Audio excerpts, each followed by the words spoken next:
সাংবাদিকরা থাপড়ানি না, আমার ছোট ভাইরা থাপড়ানির কথা বলে। কেন আর কি আমি ঘটনাটা বুঝি না আর কি। আমি আরো বুঝতে চাইতেছ না না ঘটনা বুঝতে চাইতেছ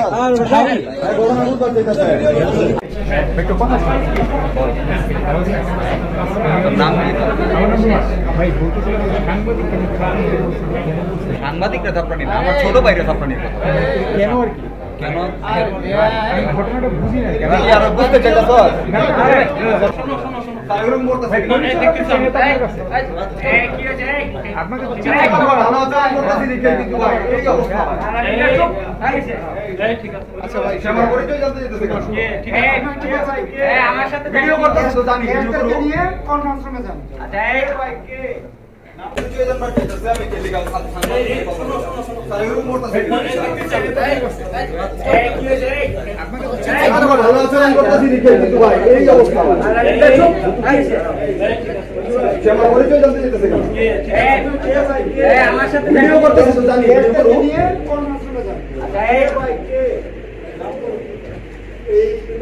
সাংবাদিক